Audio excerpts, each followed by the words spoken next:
there, and I will dive right into the constitutional questions.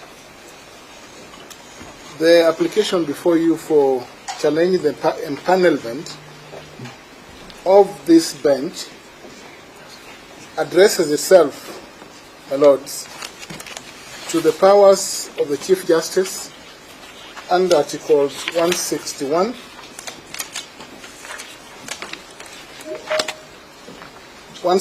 2A and B, that establishes the office of the Chief Justice as head of the judiciary and of the Deputy Chief Justice as the deputy head of the judiciary. And conversely, my lords, to Articles 163, 1B, that again provides that the Deputy Chief Justice shall deputize the Chief Justice and be the Vice President of the Supreme Court. My lords and your ladyship, it is now beyond peradventure, and again quoting from the CTS, that while counsel submitted that there may be instances of delegation, they ignored, my lords and your ladyship, that the law expressly provides instances or gives direction as to when the Deputy Chief Justice shall exercise the powers of the Chief Justice. And my lords, this is expressly set out at Section 5, subsection 2A of the Judicial Service Act, Cap 185B of the laws of Kenya. The Judicial Service Act expressly provides, my lords, that the Chief Justice can deputize, or the Deputy Chief Justice will exercise the powers of the Chief Justice in the absence of the Chief Justice. My lords, the CTS and my learned friend Professor Gidu Mugai has referred to this. There are only two professors senior counsels here, so he must be correct. My lord, in the CTS, it is clear that the Chief Justice communicated to the Deputy Chief Justice that should be away to Geneva, Switzerland, and Milan, Italy, between the 12th October 2024 and 24th October 2024. That is in the bundle. It's in the bundle. It's in the bundle. It's on record. It's on record. Senior counsel and my pupil master, Paul Mwete. It is in the bundle. Keep your voice calm. There's no need to shout. I was asking the court whether this material is part of the contract. It is. It is on record. It is. Remember, you taught me to submit clearly. You taught me to submit clearly, and I am polite. You were actually his pupil. Yes, I was his pupil. Yeah. My lords and your ladyships, it is therefore that the respondents to that application did not file any replying affidavit, through which this material to this my lord, it is part of the record. The record the material which is in the court portal is part of the court record. Yes, my lord. Yes. If it is not on the portal, it's okay. If the material is in court portal, it's part of the court record. Mr. Ndegwa, just give us an opportunity. May we know, because we access the portal through particular case numbers, in which case file is this material available to the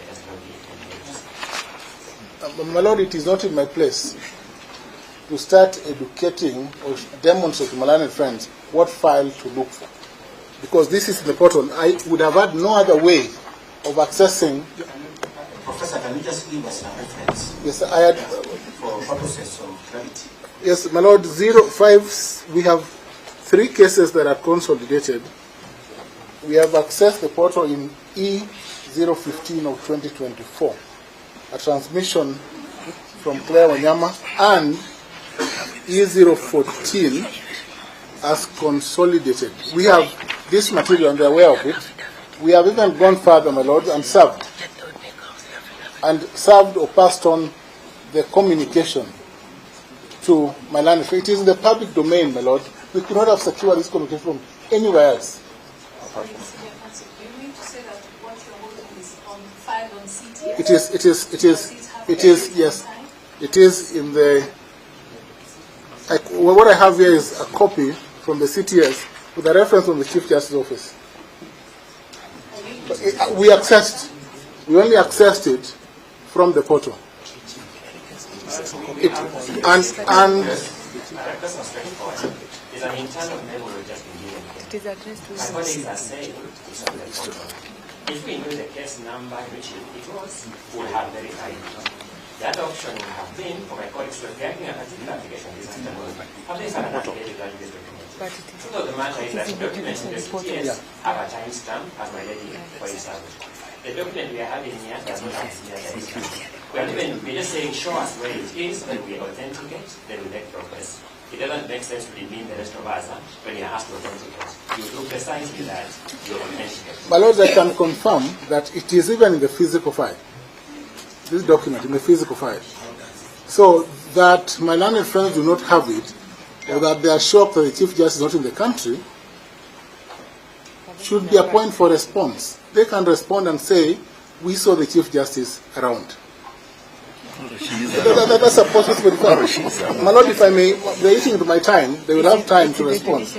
Yes, the judicial report was, I can proceed if... We want to know in which case file in the portal. The judicial is this internal memo.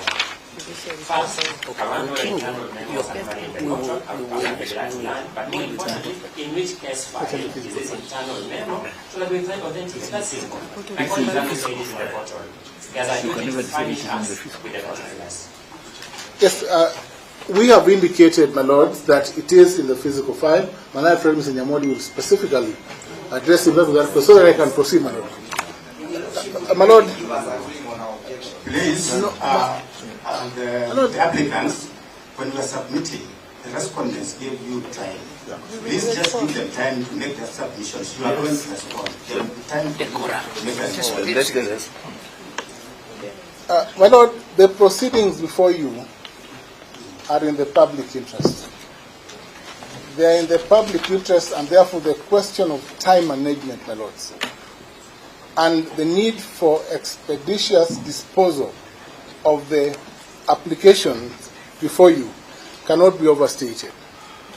My lords and your lordships, time and again, my learned friends have submitted that whereas this court can sit at odd hours where it receives an application, that in matters as mundane as the current matter before you, that this court should have had this matter in the course of the day. Of course, no doubt, my lord, this court has moved to the electronic age where matters are transmitted through mail and through other forms, my lord. My lord, but most fundamentally, we are here to challenge ex parte orders, not inter parte orders, not orders given inter partes. And my learned friends therefore cannot speak from both sides of the mouth that where you are dealing with matters of the impeachment of the deputy president, such as this, that ex parte orders cannot be issued, yet they obtained ex parte orders that necessitated the filing of the application before you. My lord, what we are dealing with here is a removal under Article 145, and which the law defines as final under Article 145(7) of the Constitution. When therefore my learned friends submit about the office of the Deputy President, they seem to forget that Article 145(7) refers to the finality of the Act of Senate. And therefore, all the orders obtained under the subject, Mr. Camino, just give me time. All the orders obtained under the subject of this proceeding, my lord, were obtained after the impeachment proceedings, after the act of impeachment. And it is therefore important, my lord, in the interest of all of us, that these matters are resolved expeditiously and timelessly, so that this court can move to the next phase. And the next phase, my Lord, would be dealing with the question of the next step. My Lords and your Ladyship, it is clear that my learned friends do not want to proceed to that phase. And that is, we have all these multiple applications and the inability of the applicants to want to be confined to the question of time. They want to speak throughout the night. On our part, we want to sanitize this proceedings, my Lord, and stick to the point that the application does not meet the threshold set out for recusal, because recusal is also a prayer in this. They have advanced no reason at all to want this court to recuse itself or to find that it was not empaneled in line with Articles 161, 163, 52A of the Judicial Service Act.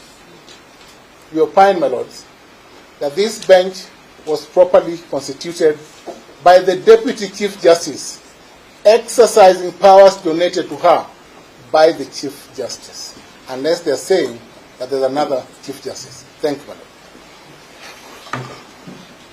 What's next?